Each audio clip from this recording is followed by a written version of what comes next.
Welcome to CISC's Build It with Steel, Build It Better with Steel session. Your W code is 501, and on behalf of the CISC, it's our pleasure to have you join us this morning. I'd like to take a moment also to welcome our distinguished panel of presenters this morning, and you'll be hearing from each one of them a different facet of steel construction and how it all comes together to actually help you build it better with steel. So get ready for a 90-minute information-packed session with resources, information, and case studies that will show you how steel, because of its performance, its sustainability, its versatility, should be your material of choice. And that's what we hope you'll walk away today. So my name is Tareq Ali. I'm the Director of Marketing Communications at the CISC. And I'll be kicking off the presentation with a little overview of steel and steel construction. So a little bit about the CISC. Who is the CISC? We are the Canadian Institute of Steel Construction. We are the voice for the steel construction industry in Canada. And we provide leadership in design and construction efficiency, quality, and innovation.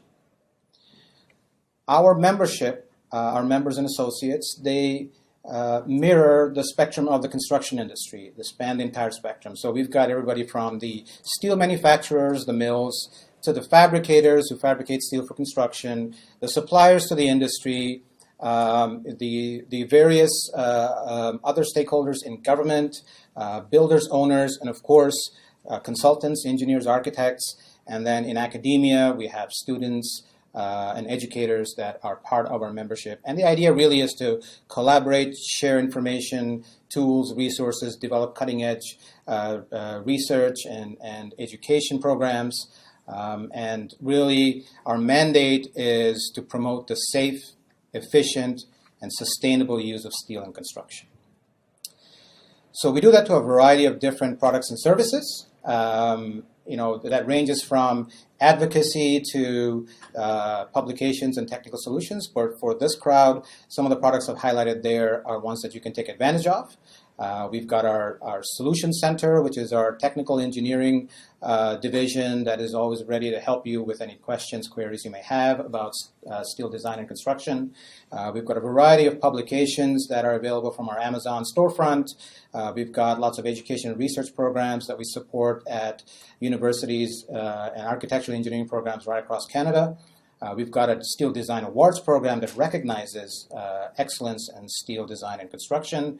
And finally, our membership, based with fabricators, we offer quality certification programs that gives you the assurance of the highest quality that you'll get when you do a project in steel. So let's talk about steel. So there are a variety of different attributes of steel that make it a very compelling building material to consider for your next project. Whether we're talking about its performance, from a strength perspective, it's one of the strongest building materials out there. Its high strength to weight ratio allows you to really do long spans, whether you're building bridges or you're building buildings. It really allows you to go that really long distance, and that opens up your layout possibilities in the building. That also, reduces your costs in many ways. Sustainability, many of you know about the recycling attributes of steel, but steel as a sustainable building material is so much more. So we've got, whether you look at our manufacturing processes that have dramatically reduced our environmental footprint over the last 2 decades. I'll share some of those numbers with you. Whether you look at, the new EPD programs that we have just completed, whether you look at, how steel can be reused, in many cases, taken from a demolition site and reused in another application, there's a very strong sustainability story. When it comes to material availability, your local fabricator has state-of-the-art facilities that are ready to work with you at any time. So we've got capacity right here in Canada to service all your construction needs. When you look at speed, the fact that steel is prefabricated, So the fabrication is done off-site. You bring it on site and you erect it. Boom, boom, boom. It's up. Dramatically rapid construction timelines. You can reduce your periods by up to 60%, and then get your project done faster, which in turn means you can turn it over to your owner to get it out there and start making money. Versatility, you'll hear about that from our architectural colleague here. The versatility of steel is second to none in terms of the design possibilities and how it can bring forth really cool and complex, innovative solutions in the marketplace. We are one of the early adopters of BIM.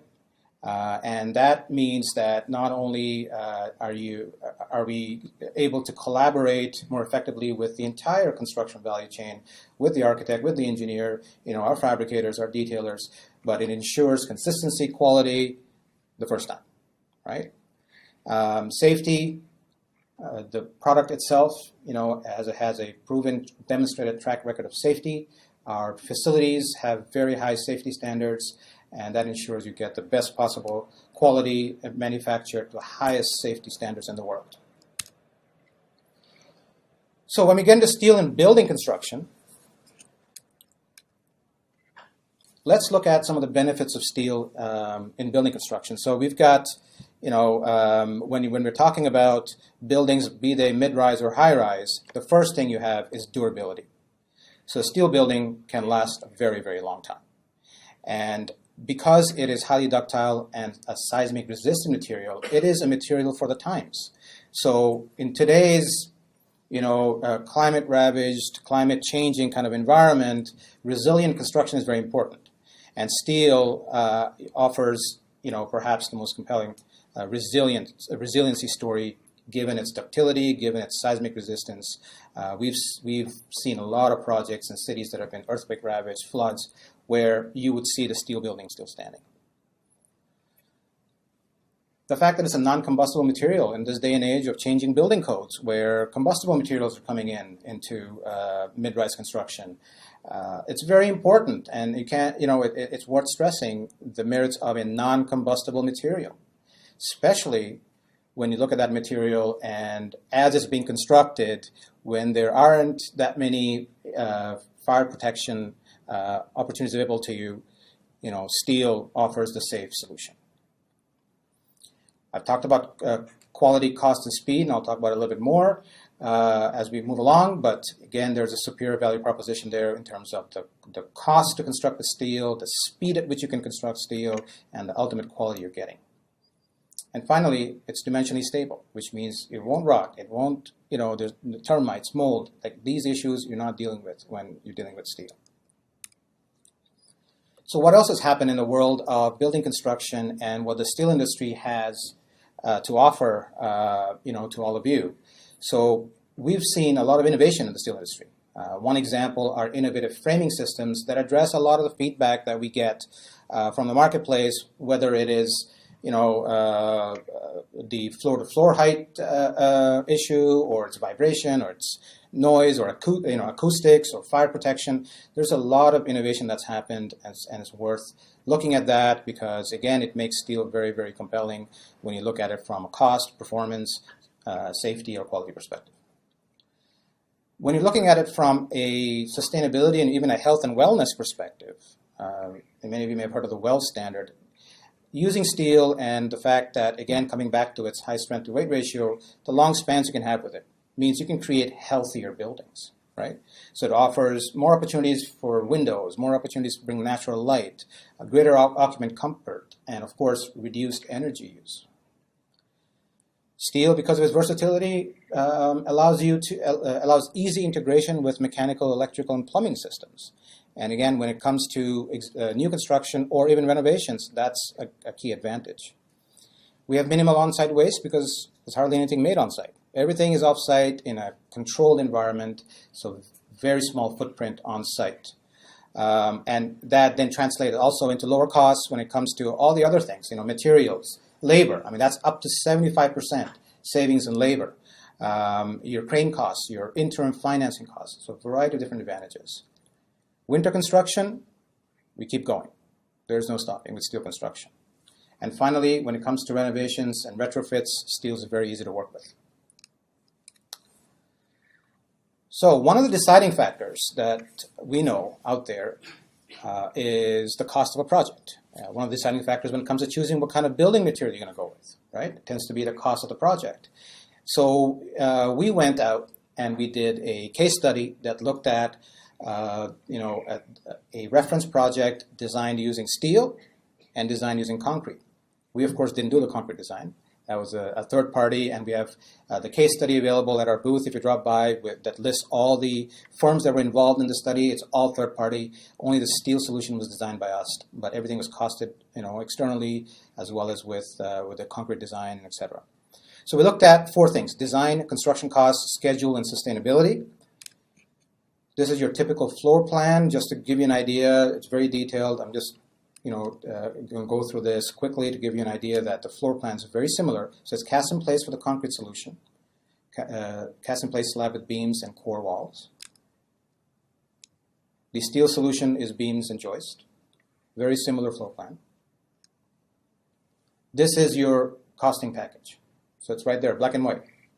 You see all the different, this one's the steel one, and you see the different costing associated with the framing, with the deck and the concrete slabs, with the fire protection, the lateral load resistance, the basement walls, the basement floor slab, and finally the foundations. And the total cost comes in at $2.7 million. Okay? The same project, same floor plan, now with concrete. And again, with typical things in the concrete application built in, that gives you $3.5 million. So that's a whopping $900,000 savings using the steel solution. Now, does this work in every scenario? No, it works for this particular project. So every project will have to have the analysis done. But based on where the savings have been identified, we are very confident that you're going to see savings, significant savings with the steel solution. So this is just a summary. What you're talking about at the end of the day is a $7.50 per square foot savings with steel. One of the things people tend to overlook is insurance. Again, a key element. This is an example from one of our association colleagues in the States where they looked at a 4-story, 400-unit hotel built over 24 months. And the builder's risk insurance for wood frame construction was $1.6 million, whereas for the same project in steel, the insurance cost was $360,000. So something to think about. What are the cost drivers? Aside from the insurance costs, you've got greater number of sprinklers that are needed. You've got submission of a detailed fire safety plan. You've got increased supervision during hot work and hot weather, and a general increase in site supervision and security. Moving on to sustainability, and you'll hear, a more in-depth, presentation from each of our speakers on each of these topics. But sustainability, it's one of our greatest strengths. Steel is the world's most sustainable building material, and these are not just statements that we're making out there. These are backed up by facts. And the facts I put up there for you now is in North America, on average, 90% of the steel is recycled. Steel can be infinitely recycled. So that means, the rate that we look at is around 98%, but it can go full recycle, right? That's practically 100%. Some of the other things I talked about earlier was in terms of performance, and I know Paul will get into that more. In terms of the mill, we've got, again, North American average, 29% reduction in our energy use, significant reduction in our carbon footprint as well. And if you look at some of the data around sustainability and recycling, you've got 80 million tons of steel recycled every year in North America. That's more than aluminum, glass, paper, and plastic combined. 1 billion tons of steel have been recycled since 1988. Carbon, is a big issue in Canada, right? We've got governments looking at it. Well, we've reduced our carbon footprint significantly by 47%, almost by half. Today it stands at roughly 0.73 tons of CO2 for every ton of steel produced. So these are some of the stats coming from our mills. When you're at the job site, as I mentioned earlier, you're able to deconstruct steel very easily. You're able to reuse steel very easily. Even byproducts coming out of our manufacturing process is valuable to other industries. So they're actually using slag in the concrete industry to strengthen their product, and that happens to be our waste. The gases, even that we don't even let those go. We capture them, and they're used again for reheating. That project I was showing you, the mid-rise, the 6-story steel versus concrete, we also did a life cycle analysis on it. And this was a whole building life cycle analysis projected over, I believe it was a 60-year lifespan. And what you see on the screen there are typical environmental assessment criteria that are measured in an LCA and also communicated in what's called an environmental product declaration. Blue being steel and red being concrete, you can see consistently that steel outperforms concrete in almost every indicator for that building. Okay? And finally, our industry is constantly working to keep in touch with your needs and what you need to make better, more informed decisions for your projects. One of the things that we've recently completed as part of the requirements of LEED version 4 are environmental product declarations. They are available from authorized CISC fabricators, so you can get in touch with them, and for your particular project, they'll be happy to share the EPD that you need. So that provides you an overview and builds the case here for Advantage Steel. I'm now going to invite our first panelist or first presenter. Let me do a little intro first, Paul. So Paul Mikolich is a Canadian sales director at Gerdau Long Steel North America. He's worked for Gerdau North America for 32 years. During his tenure, he has held many positions in the sales and marketing group, along with 5 years in government relations. He has traveled extensively throughout North America, visiting all levels of the steel supply chain. He has resided throughout his career in Ontario and is currently the Canadian sales manager, merchant, and beams for Gerdau North America. Please join me in welcoming Paul Mikolich. Thank you, Tareq. Hopefully this projector won't be a distraction shining on my forehead and my receding hairline, but let's hope it doesn't. Anyway, I'm here to talk about the front end of this industry, this steel industry. We are a manufacturer. We produce the steel. And so I'm going to go through the process today, show you what we do, show you the safety issues, the greener environmental issues, and energy, cost savings, etc. So that's what my discussion is going to be as we move forward. And I assume we just hit the arrow here. So before, including in our company, before we do anything, we always talk about safety. Here's a slide to show a number of our companies that have gone as much as 4 years without a lost time accident and as little as 1. These are pretty big accomplishments in our business. Everything we work with is hot, fast, and very heavy. And so it's very difficult to try and keep LTAs down and any other safety issues down, but we work on it continuously.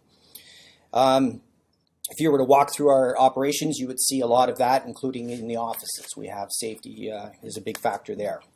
2 of the companies listed up here, actually the Whitby and Ontario operations just this month celebrated 5 years without a lost time, so the slide's not updated as a result. But they are the first companies throughout the world for Gerdau that have survived 5 years without an LTA, which is truly a huge accomplishment.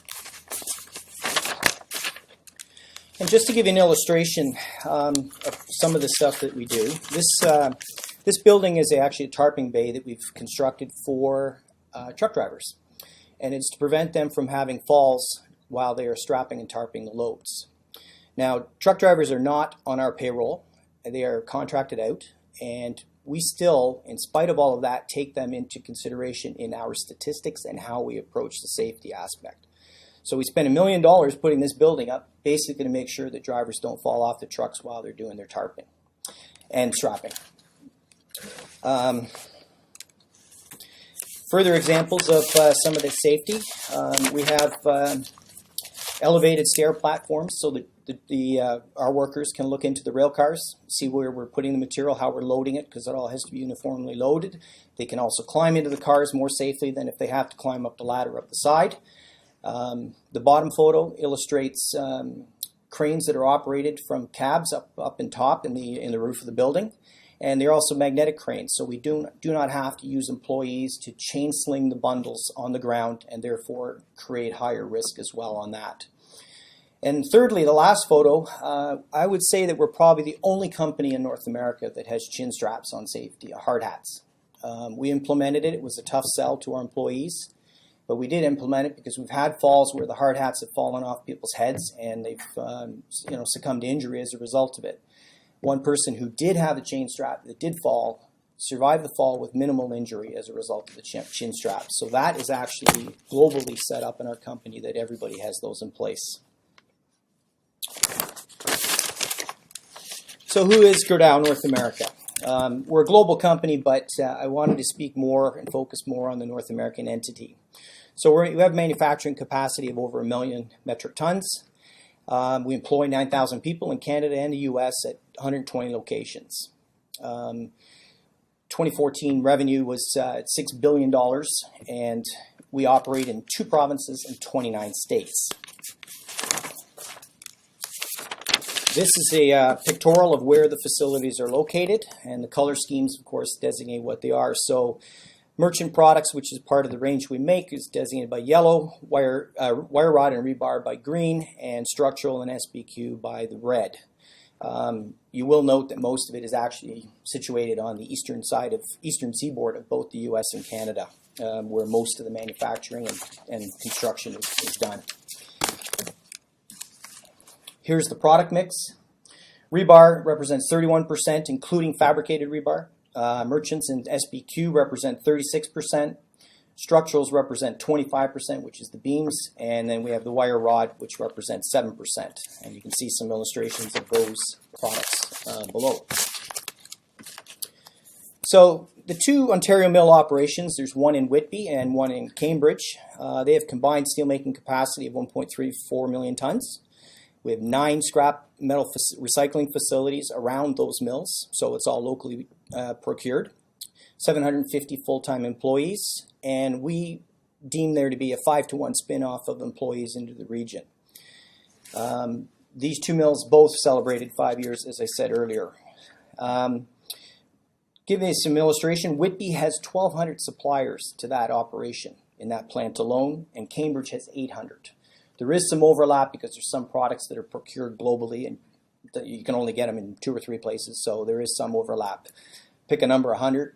So you're looking at 1,100 suppliers in Whitby and 700 in Cambridge, which is pretty substantial. Now I'm going to just point something out here. First off, because I don't have a pointer, I'm going to do it this way, sorry. This property here, behind our plant in Cambridge, is actually Conservation Park. And on the Whitby one, because I can't reach up there, that's Lake Ontario that we border on. And if you just pay note, I'm going to show you a slide later on about that shoreline along Lake Ontario, which we own the property all the way to the lake and have since 1964. So here's a couple of examples of structures that use our steel. One that's very current, which is the East Rail Maintenance Station done by Metrolinx. It's directly in front of our property. And it's going to be used to repair Metrolinx's cars and locomotives. The other is the Rogers Center, which I have to admit I had to go back and look to see when it was actually completed, and it was 1989, so it's hard to believe it's been that long, but that's another structure in place that we've put steel into it. Our third plant in Canada is in Manitoba, and they have 500,000 tons of capacity, the largest provincial recycler. They employ 540 full-time employees, and there's additional downstream companies that have 300 employees that add into that. Again, 5-to-1 spinoff, 721 vendors in the province. They are the largest shipper in the region with 150 trucks and 25 rail cars per week. They have 4 years without a lost time accident, and the products they produce are used in civil construction. Another thing that's near and dear to us is to be into our communities and make sure that we participate and support the communities. As you can see from up here, there's many things we do. This is not an entire list. This is only some of them. At all 3 plants, we do participate. We encourage our employees to participate and volunteer in any activities that like this to help people out in the community who are more needy. So, what does commitment to efficiency and the environment mean? Well, the North American steel industry makes cleaner steel and more efficient than any country in the world. Even the energy to produce the steel in Ontario is cleaner, and Manitoba is cleaner and more efficient than it is elsewhere in the world because we have such a high level of hydro, nuclear, and new renewables. All of our mills use recycled steel. And as Tareq said, it was 93% is the average. We actually, in some of our facilities, are closer to the 98%. We do some alloy additions and things like that, which I'll talk briefly about shortly. The advantage to using recycled steel, of course, is we divert this all from landfills.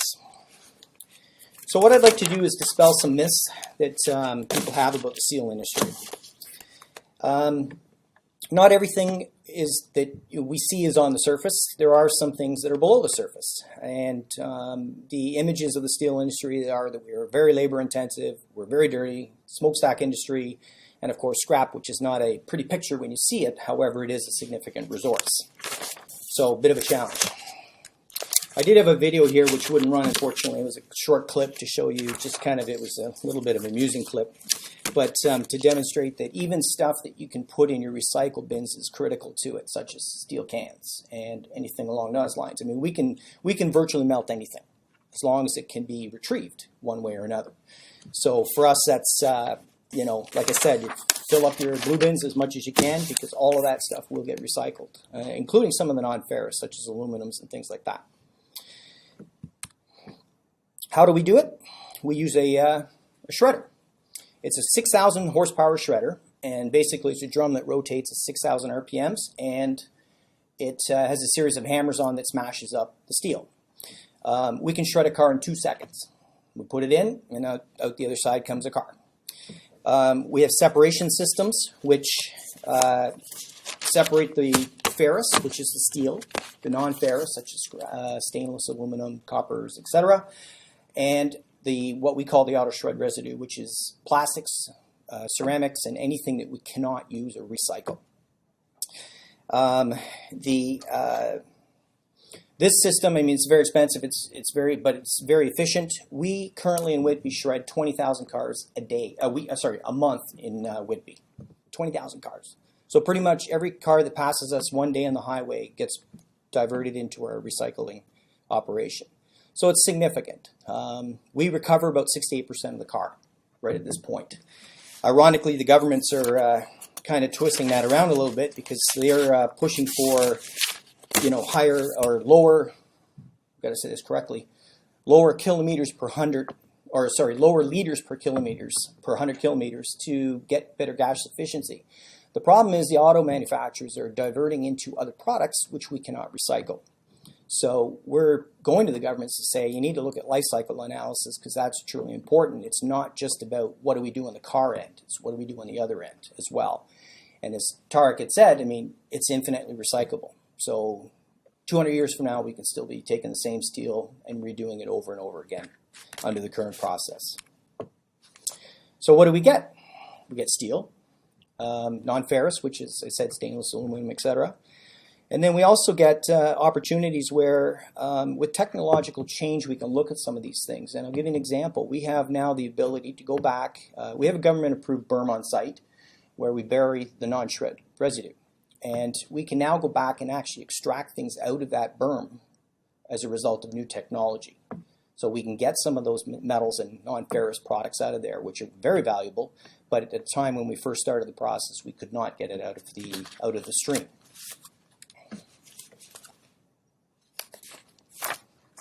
I tapped it.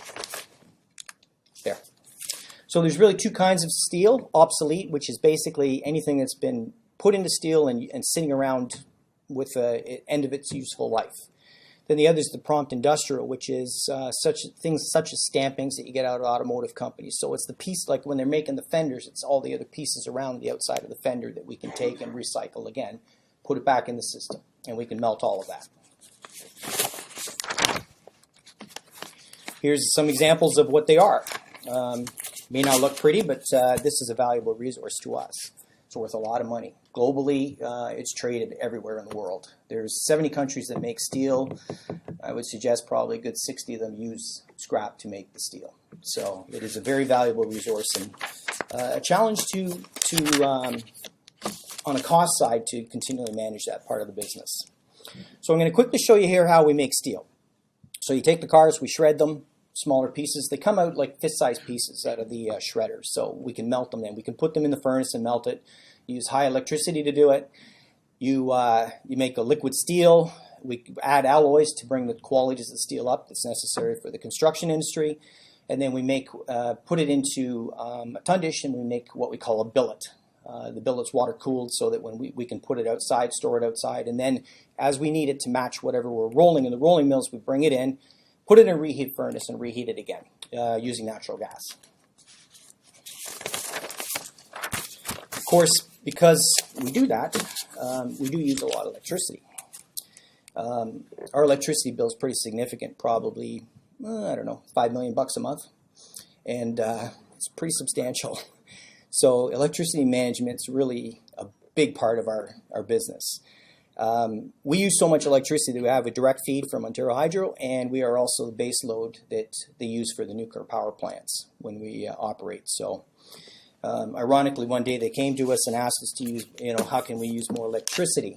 And we said to them, well, you could buy our steel. And they looked at us, and for those of you people who own dogs, if you ever talk to your dog and they turn their heads on their sides, that's kind of the response we got. And we said, well, you're buying hydro towers to put up lines all over the place, but you're buying those towers from Turkey and India. We make the angles that go into those hydro towers, and there's a couple manufacturers in the eastern provinces that make the towers. So we said, pretty simply, that's what you got to do. So they kind of looked at us again and didn't really have a response, of course. They did the usual thing and point blame elsewhere and say, well, it's the procurement group that does that. So, but anyway. The message was sent. So the energy part of it, I mean, it is, we do have to manage it, and it's significant to us, okay? So the DOE, Department of Energy in the U.S., completed a study in 2012 and concluded the U.S. steel industry is the most energy efficient globally. Well, all of our plants in North America use that same metric.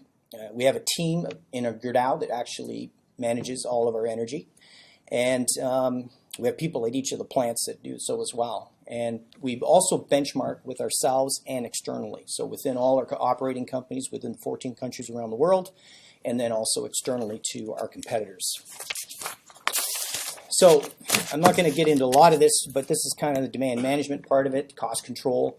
Our team looks at this pretty much daily. So it's everything from price monitoring, system demand tracking, emergency tracking, weather, which could impact the availability of electricity, automated response, and scheduling of our mills in linking it to when the electricity is at its prime or best rate available. The key takeaway, of course, is that it's crucial to our success and long-term sustainability. So it's not something that we can just do short-term. We need to continue to focus on it. This slide demonstrates GHGs that are emitted, or CO2 that is emitted, and you can see from my right that we are some of the lowest in the world. So we put some competing countries in there, such as Turkey and Asia, of course. And the problem is, if it's not made here, it's made there. This is what you get on the global level of GHG emissions. So if you were to use steel produced in Ontario, you would, let me take a step back. There was 430,000 tons of steel imported into Ontario last year, 2014, and that's the equivalent, if it was made in Ontario, that was the equivalent of 240,000 tons of GHG emissions, which is the same as what if you took almost 46,000 cars off the road, or did not combust 506,000 barrels of oil, and it's the equivalent of electricity that under 30,000 homes would use. So it's a pretty big number. It's pretty significant in the overall scheme.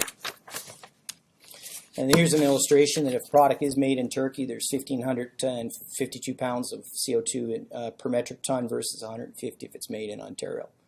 So again, this is a global issue. It's not just what do we do locally. I mean, I don't think GHG emissions know where borders are. I think it's just, I mean, we get some from the U.S. as well, which is a challenge for us in Ontario to manage that part of it. So this is the picture I was telling you about, or that spot that I was telling you about. We donated a portion of land to the town of Whitby so that they could make a walking path and a green space for the general public. This walking space is probably 200 meters from our shredder, and we've built the berms so that they don't see it, don't hear it, and we can operate and they can continue to use the pathways. And so we can cohabitate, I guess, or live together in the communities and not negatively impact them. We do measurements on air systems as well to see what we have there and make sure we're not emitting things we shouldn't be or above levels we shouldn't be. Our facilities use electricity, I said, and it's generated by Ontario's fleet, and it's the greenest fleet in the world. And again, natural gas, nuclear, and renewables, and hydro, I'm sorry.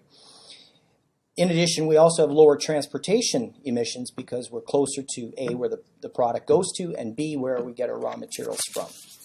So again, pretty significant. So let's look quickly at the second stage, which is the melting process. Again, we've made liquid steel. We use water to cool it and then take that billet and put it into the rolling mill after the fact. So this is essentially what it is. It's high-powered. It's electrodes using high-powered energy. The arc at the tip of the electrodes is about 6,000 degrees. So basically, once the arc contacts the steel, it just melts it to pure liquid. Doesn't matter what's in there; it just melts it. And that process, we do that every hour. So we make a heat within 1 hour. So we 24 hours a day, 24 times heats a day. So that's how quickly it's turned over. And the other picture is the billet as we're cooling it coming out of the caster. We do use a lot of water, no question. However, we do have a closed system. It's not completely closed, but for the most part, it's closed. And we take the water, we screen it, treat it, and then we reuse it, run it back into the plants, and it's used purely for cooling. So we have to cool the equipment while we're running the steel through. We add less and less new water as each year passes on because we're able to retain better amounts of it. This is a picture of a baghouse. Now, a baghouse collects the particulate that's emitted during the process of melting. This baghouse is roughly $25 million investment. It's purely for environmental reasons, and it does not do anything for productivity. However, it does make sure that none of the particulate gets out into the environment. And this is actually the underside of the baghouse, which if you saw what goes into the baghouse, you'd be awfully shocked to see what's underneath it, which is a very clean process. So it goes to show you how much we do take this seriously and what we have to invest to make sure that we can do it properly. So back to the last stage, which is the third stage of rolling. Before we can roll the steel, we have to reheat the billets. So we use natural gas in the reheat furnaces. The natural gas is used in all the facilities. However,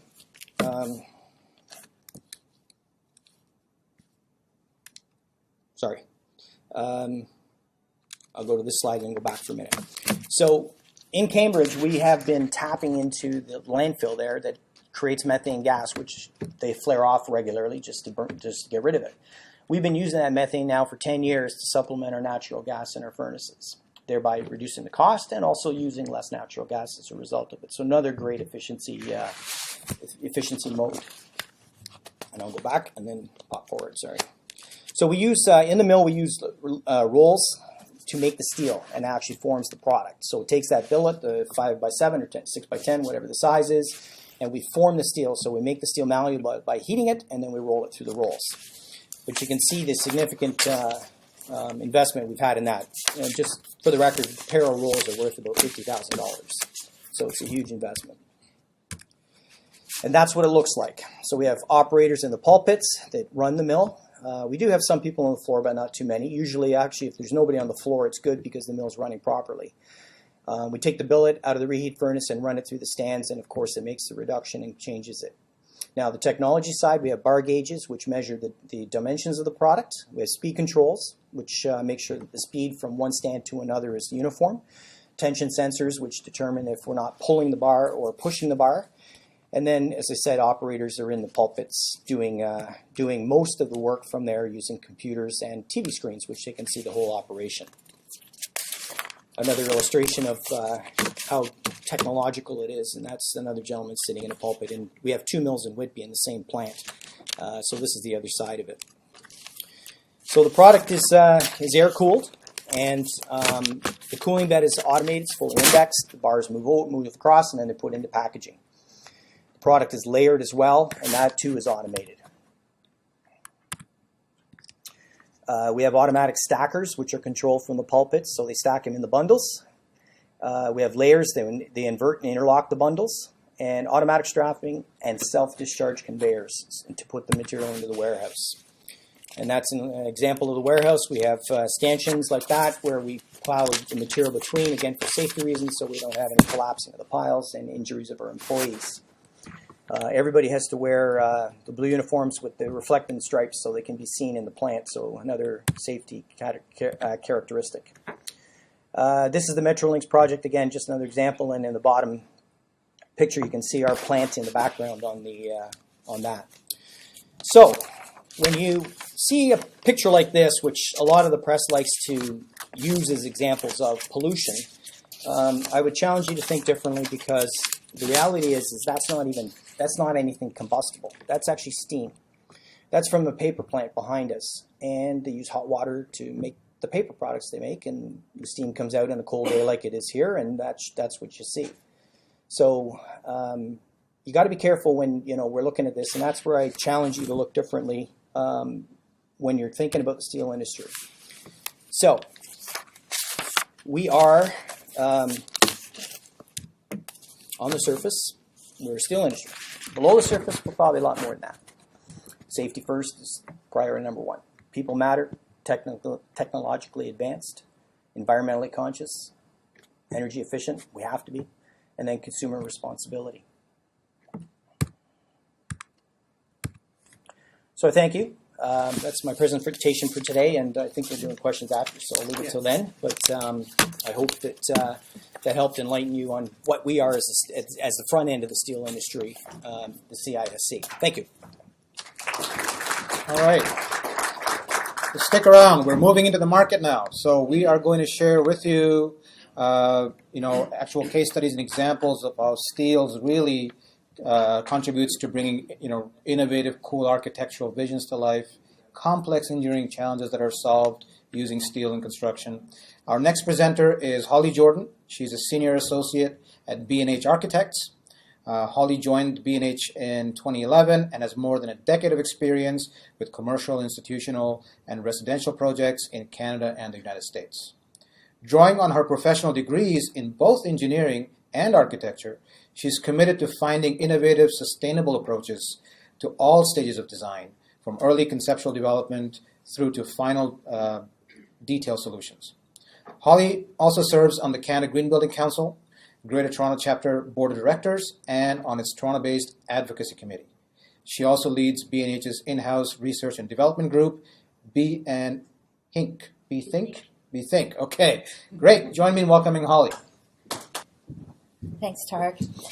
Good morning, everyone. So as Tareq mentioned, I have a background in both structural engineering and architecture, so I get really, really excited when I can express steel in particular in architectural design. I get probably a little bit more excited than your average architect about that kind of thing. So just to touch on B&H, we have quite a legacy here in Toronto and throughout the world. We've obviously utilized steel throughout that long legacy. We've been able to provide many award-winning projects, sustainable-minded projects, and implementing steel within those projects. It's important to mention that steel is not specific to any particular sector. So we use it in everything from hospitals to office buildings to retail components. It's widely applicable to many, many things. And it's also not segregated to architecture. So we can be utilizing steel in casework, for example, in our interior design services. Anything from building renewal, so facade renewal, for example, when we're trying to reskin a building, for example. We might employ steel. We often employ steel in those cases, most readily, I would say. And again, I'm going to be focusing on North American examples. I think all my examples today are actually Canadian examples on how we employ steel. What I want to focus on is, since we embrace steel in so many different, on a range of uses, I want to focus on the structural aspects and how we employ steel in our designs. So we're going to shape design through the use of steel. So I want to give a nod to one of our most iconic projects in Toronto. So obviously this is Mies van der Rohe's Toronto Dominion Centre, just up the way a little bit, where steel was a very intrinsic part of the modernist vision for this building.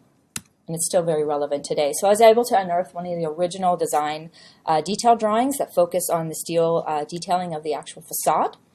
So this is just enlarging one of the main columns and then looking at how that facade system connected into those main column elements of the building. This is highly repetitive, but this is what gives you that modernist expression to that extremely iconic tall building. So we've actually gone in and reclad this building, put in higher performing glass, but that the steel expression is still very much intact. So those T elements that you can see here, this T section 2, which really is the expression of the building, the strongest expression of the building, are very, very much intact today. So I want to make a few cases for steel. As I mentioned, steel lends itself a range of possibilities for designers. So the first case I wanted to make is the case for form. So in this case, Rideau Centre in Ottawa just recently opened. This is largely a concrete building, but there were elements that we could not have achieved through concrete. So what you can see here is some of these canopy moments that were quite faceted and detailed. And we really needed to utilize steel in these cases to provide these much more complicated geometries in the end. So these are some of the construction photos, kind of starting to see those canopy elements form up. And you start to see the faceting. Again, so you're starting to see the cladding components come on to those canopy elements. This is just a detailed drawing of one of the shaped outriggers in this case. So the main structural is steel, and then we go in with the structural steel stud, and then that would allow us to then clad that in a light porcelain material in the end that the canopies were actually finished in. So this is, again, looking at the faceting. More construction photos of those things. So it's pretty straightforward structural approach in these cases. So right next door, Ripley's Aquarium. I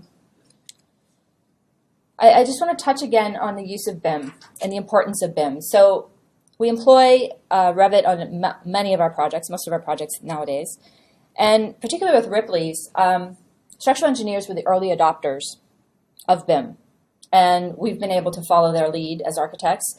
And really, this is one of the earliest examples of us kind of with our structural engineers to solve this very complicated form through BIM technology that then once passed on to the contractor and eventually fabricators to construct this complicated building. So what's important to note about the aquarium is it's actually two structural systems. So there's the major structural components, this kind of standard steel strategy that we'd see in more typical buildings.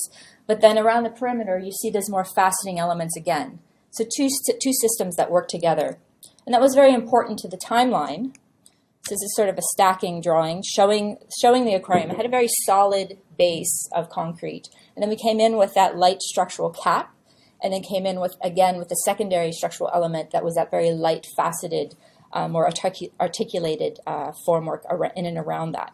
That was very important from a speed perspective because that allowed the workers to work on the interior, finish that up, and actually work on that finer work on the outside at the same time in parallel. So these are just some of those unique sections, kind of looking around those faceting areas, and every single section of this building was unique. So it's quite complicated once that secondary steel skeleton came on. This is one of the BIM outputs looking at the structural deck, and then as you can see around the perimeter, you see those more kind of fussy, faceted elements starting to take shape and plan. So one of the things we have to be aware of when we're utilizing steel in our buildings is sometimes there's quite deep sections that will allow us to provide really long, clear spans. So in the case of the aquarium, for example, there's really large fish tanks.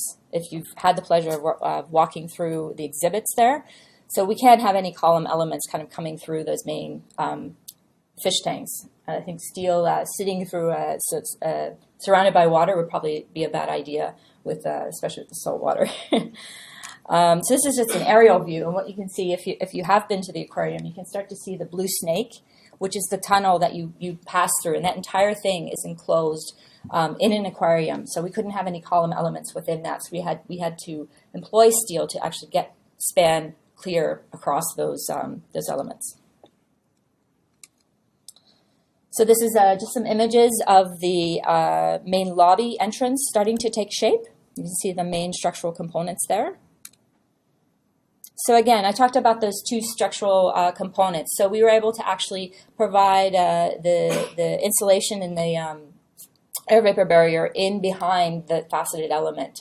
So the building was completely enclosed. They were able to work on the exhibits, which were quite intense, and then we were able to finish off that view of the building that you see today. So again, more progress construction photos. And so you can start to see here how that faceting elements, we start to come in with steel studs to really start to give those articulated, kind of complicated moments to the aquarium. So, and this is just showing an element that touches down to the ground. You can start to see that where it's just the structural steel that will receive then that cladding system in its final stage. You can go see it today if you have a break. And then there's the main entrance of the aquarium itself with those columns that we saw earlier on, all enclosed in glass. Moving on to the ROM. So this was a joint venture, obviously, with Liebeskin's office. Very, very complicated form. I couldn't even imagine trying to accomplish this through concrete. So steel was the very obvious choice to use here. So what's interesting in contrast to the aquarium with ROM is it's such a complicated form on the outside, but that spatial experience is extended on the inside. So that complex form, you feel that when you pass into the architecture of the building. So the aquarium is much more focused on the exhibits themselves. So that spatial complexity doesn't really translate in quite the same way that the ROM does it. So some of those joints of some of the major structural components that come together, we see 7 or 8 major structural components coming together, and they're quite complicated nodes that were involved throughout the ROM. When this was first designed, each of these structural main members were designed as box beams, quite simple to analyze. Working with the fabricators, those were actually revised to wide flange sections, and it became a little bit more complicated to really predict the forces because things were coming at it not in orthogonal angles, or it was really difficult to analyze. It was actually very time-consuming to re-engineer it with wide flange sections. So again, these are more of those nodal sections taking shape. And then finally, being installed. Again, one of the things as designers we need to be aware of is we really have to be attentive to how steel comes together, whether there's splice plates or web stiffeners or those sorts of things, and that may impact windows or mechanical sprinklers, etc. So we just have to be kind of nimble and working with our engineers, with fabricators, and working through shop drawings to make sure that everything is very well coordinated around the steel. So what's very interesting about the ROM is it also employed 2 systems. So the major structural components have a lower construction tolerance. And once we start to put in the facade elements, which were quite precise, in this case we had these pedestal components that could be adjusted quite precisely that would then bring up the construction tolerance to the level that it needed to be to receive the final skin. So again, there's those 2 systems starting to take shape and starting to be clad. You can start to see the window elements, those very linear window elements that are throughout the crystal. And then this is the crystal starting to take shape and partially clad, and then the other showing that kind of raw, massive structure on the other side. So the other case for steel, and this is where I get really excited, is architectural expression. So on my way here, I didn't include in this deck, but one of our other projects that we were very honored to be executive architects was BCE Place, which is Calatrava's atrium, which I can't think of a more pure architectural expression of steel than Calatrava's creations. So I don't have a picture of it here today. It was a very obvious omission. So we've used it in a number of ways. One of the first examples is Mosaic Stadium. So athletic facilities want to have this more industrial look. Steel lends itself very well to that expression. So in this case, we had a very particular canopy that was designed for Mosaic Stadium. There's quite a lot of wind in Regina. So what we needed to do is actually create a microclimate within the stadium itself that would protect the field of play and the spectators alike, and not have the wind disrupting the ball. That would be really bad for football. And at the same time, this canopy, there's some relief elements you can see in the end zone there that allow the wind to kind of pass through the space and not create disruptive eddies within the stadium itself. So we're able to provide a very fluid form. In this case, RWDI did a series of very in-depth wind analyses to develop this canopy. And in this case, we're able to incorporate those apertures that I talked about that exhaust the wind into the architectural expression. So that's a signifier of one of the main entrance points of the stadium itself. So you can start to see that form. So the steel truss system was then finally clad in a opaque fabric material, so it's quite light. And then, of course, the truss system, then you were able to mount lighting systems, broadcast systems, Wi-Fi, all kinds of things. There's a catwalk up there as well for maintenance. Moving on to another example in the Ability Center. So the original concept for the Ability Center was the notion of a parabola. And what was said to kind of sell the idea, the architectural vision for this facility is a partial parabola is just as strong as a full parabola. So the Ability Center is all about serving people with disabilities who are trying to go through rehabilitation and trying to navigate perhaps an injury, for example. So steel was used as a very obvious element to kind of dignify that process, and it's very strong, and it was kind of an expression of the people we were trying to host in this particular facility. So these trusses, these were shipped in two sections: the curved portion and the more linear portion. These are 10 meters on 10 meter spacing with a 55 meter span, so quite large.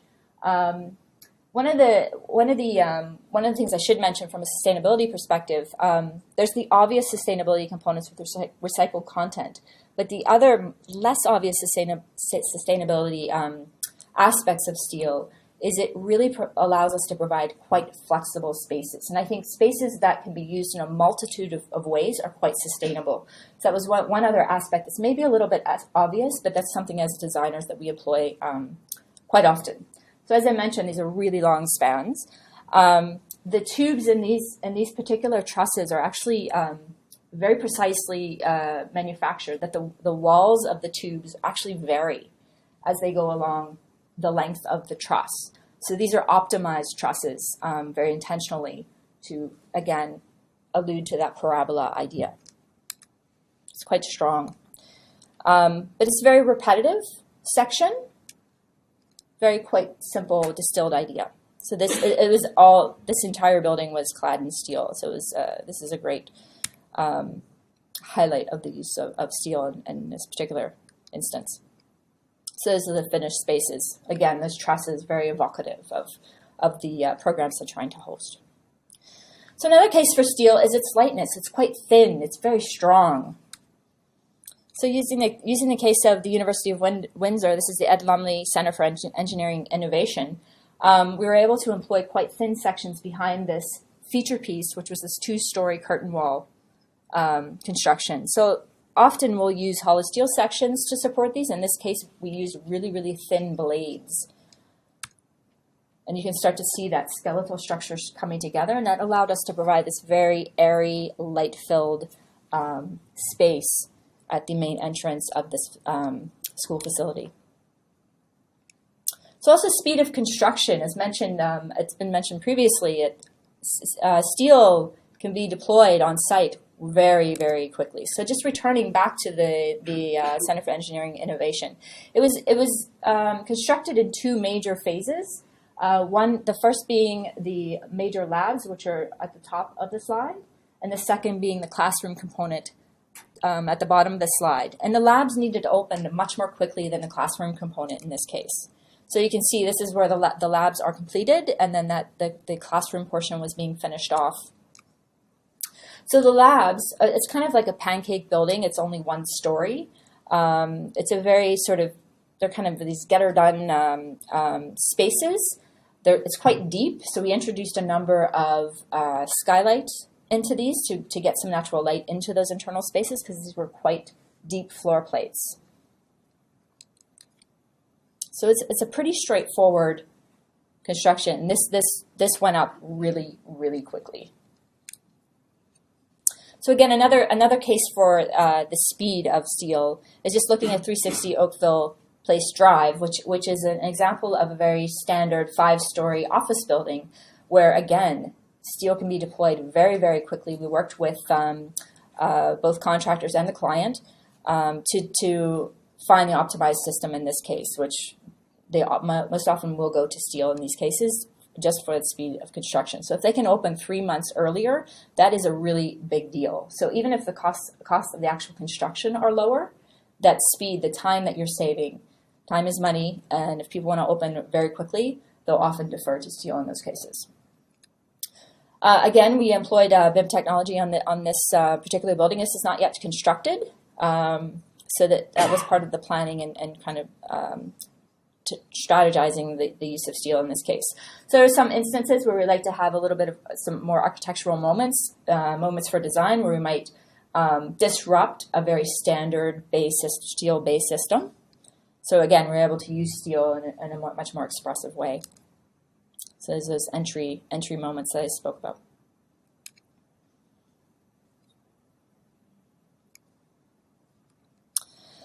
So lastly, I just want to, I did touch on a number of the previous projects, the things that we need to consider as designers when we are employing the use of steel. The first and foremost thing is when we need to fire protect.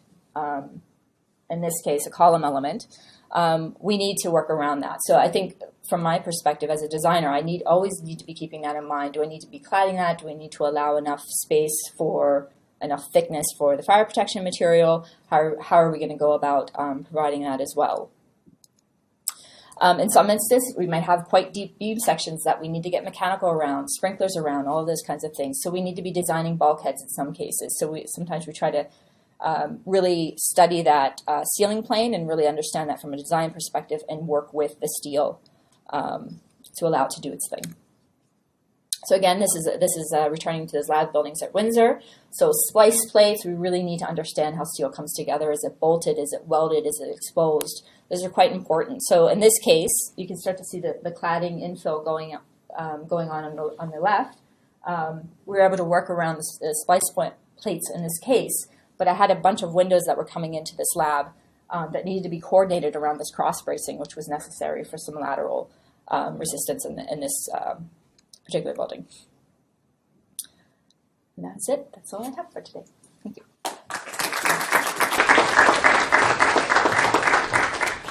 Thanks a lot, Holly and Paul, for very insightful presentations on how steel is made and all the different facets of it. And you saw how technology and our environmental commitment came into play in that first presentation, and then with Holly, you saw how steel really, we heard her say a few times, only steel could have done this, right? We could have only used steel to do it. So it's really the versatility, I think, is what I hear, architects really appreciate, and certainly with an engineering and architecture background, you're wearing two hats when you're doing that. So that's great. Our final presenter is from Intuitive, one of the most well-known engineering firms in the country, Barry Charnish. So Barry is a founding principal of Intuitive and specializes in large-scale commercial, residential, and institutional projects, working closely with architectural firms, developers, and construction clients. With nearly 40... Thank you. Thanks for that, Paul and Holly. I'm going to be talking about the use of steel trusses in office buildings. And the foundation to the steel trusses is actually in a concrete structure. Back in 1987, I was involved in the original Bay Adelaide. The developer's premise at that stage was to get as many floors in underneath the shadow line of City Hall that they could. And we developed at that time a scheme of post-tension concrete beams. As we were starting to dig the hole and come up, it was fully appreciated that the construction speed would not allow us to make our tenant occupancy dates. So we were asked at that time to come up with a structural solution, and the steel truss solution was developed because it actually could maintain the depths of structure that were anticipated in the post-tensioning scheme. So this this is the original, the origin of this scheme. I'm going to also talk about Bay Adelaide Centre, which in Toronto is the most recent example of the composite trusses. I'm also going to talk about the Bow in Calgary, which is now the third tallest building that we did, tallest building in Canada. And it's a building where we did not use composite trusses. So I want to briefly describe that. And the second tallest building in Canada, next to First Canadian Place, which I'm also involved in, is Brookfield Place in Calgary, which is structure is complete. It's almost fully cladded, and the occupancy is in the new year. So the Bow, Norman Foster designed building, again, we had shadow constraints, but in that development of that building, they wanted as many perimeter offices as possible. And so they actually created a form of building that maximized the number of offices. They could actually have 93 offices around the perimeter of this building, and very little interior floor space. So we were in a situation where we had a very complex floor layout and did not allow a repetition of members' sizes as you would probably need in a truss to make them cost effective. So I'm going to talk about composite trusses and try to talk a bit about the economics of it, some of the design considerations, and I'm actually going to play steel erector a little bit. So composite trusses could also be called steel joists. We don't use that expression because of the issues related to New York City, where joists have been eliminated or been excluded from the building code due to some of the issues related to the World Trade Center towers. So steel trusses are much more robust than the typical joists. There are many layouts for this. Our most frequently is the bottom modified Warren truss, and I'll explain that in a few minutes. The complexity of this is where the money comes in. So Bay Adelaide Centre, the original building, our project number was 87093. Started construction in 1987, and we stopped it in 1991. It was a 62-story building.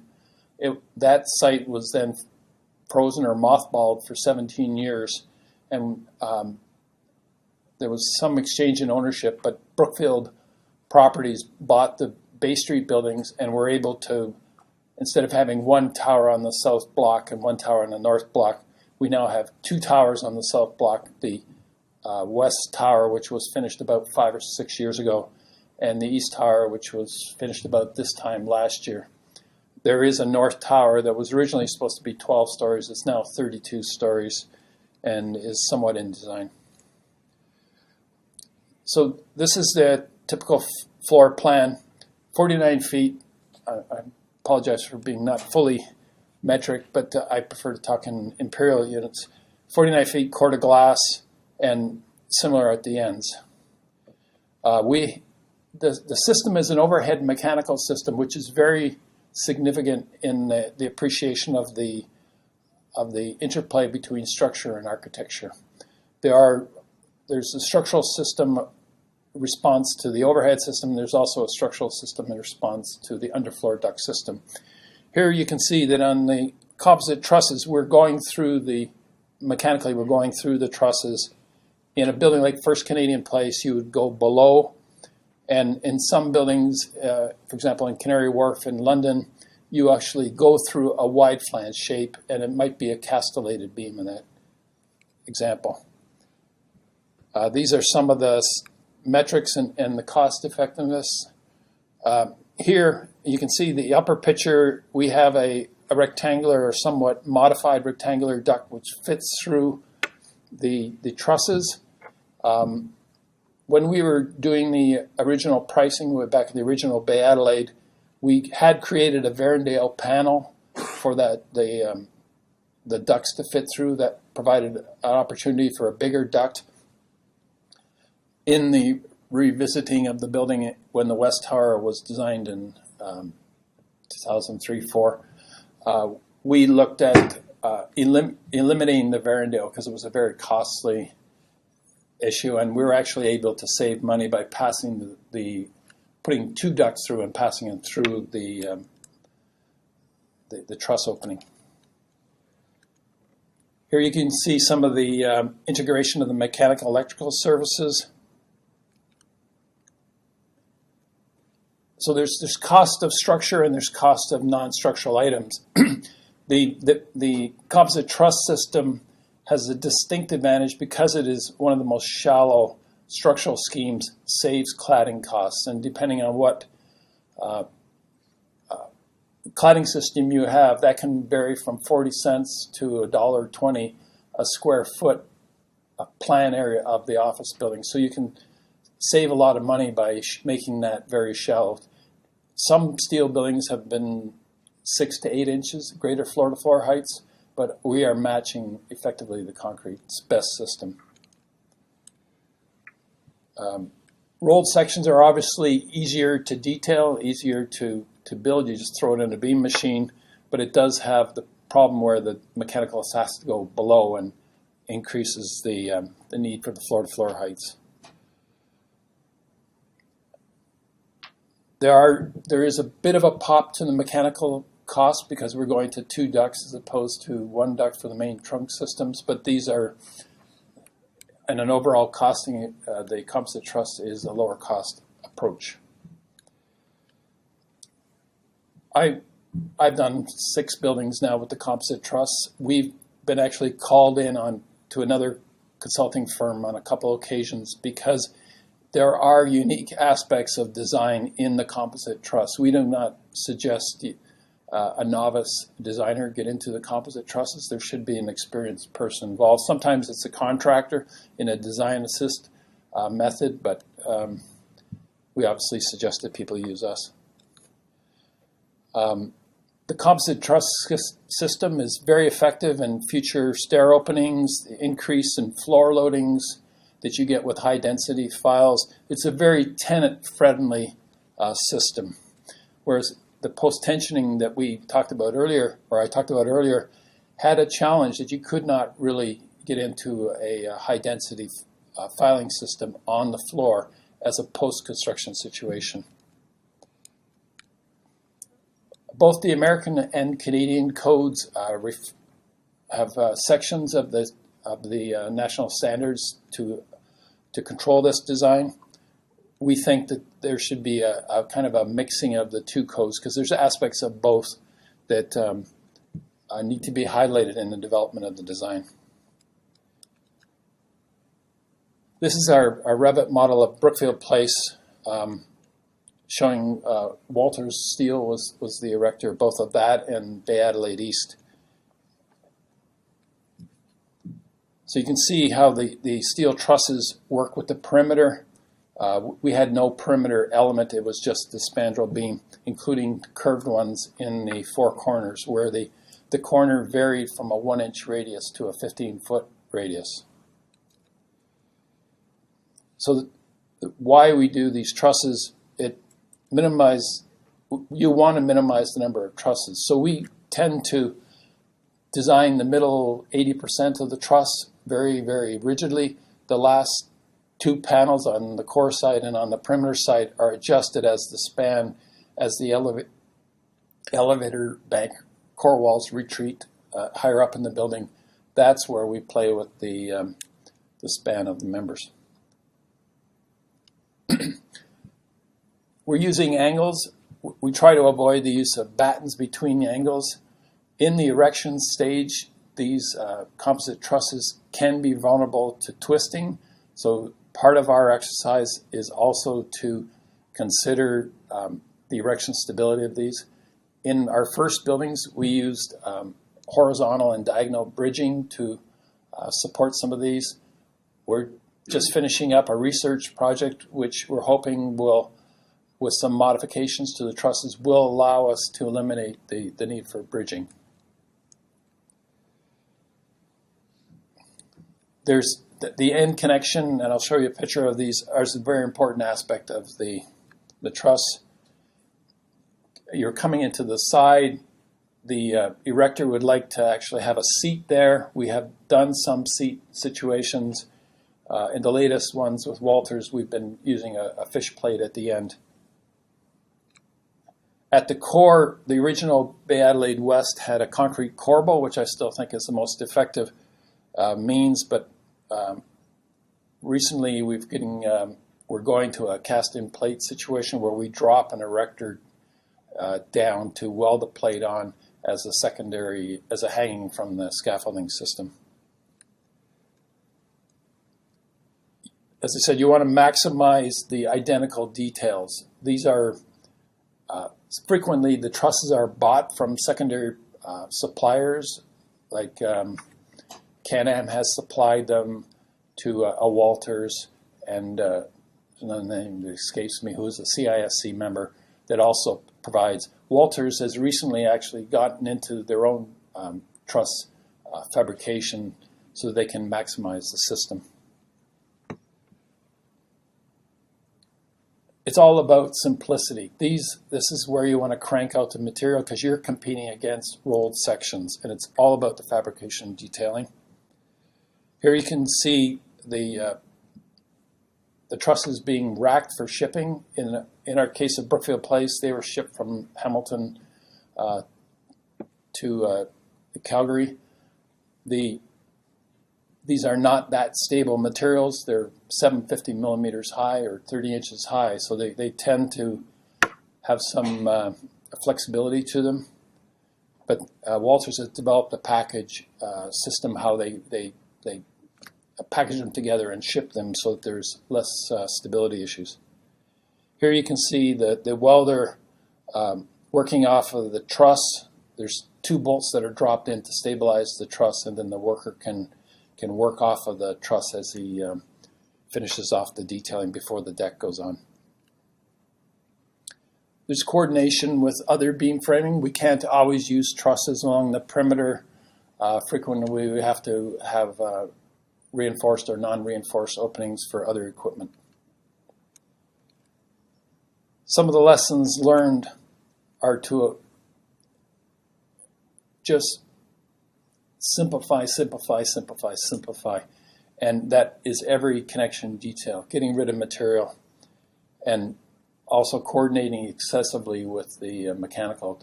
We do everything in Revit 100%. So we're now getting we're forcing mechanical engineers to be sympathetic with our coordination and be more tight with their definition of their duct size, the cleats, the fireproofing. All this has to be ratcheted up. As I say, this is the Varendale panel that we had in the original Bay Adelaide. It required us to reinforce 3 panels to allow for the 1 panel, and that was a very costly exercise. So we feel it's a very cost-effective method, and the economy becomes both in the steel material and the floor-to-floor heights. but also using the trusses, we have a stronger response to floor vibration. And in an exercise where I'm doing composite trusses in New York City, we are looking, as they did at the Whitney Museum, of exposing the underside of the structure. And this is a process that we're still fleshing out in design. Turn over here.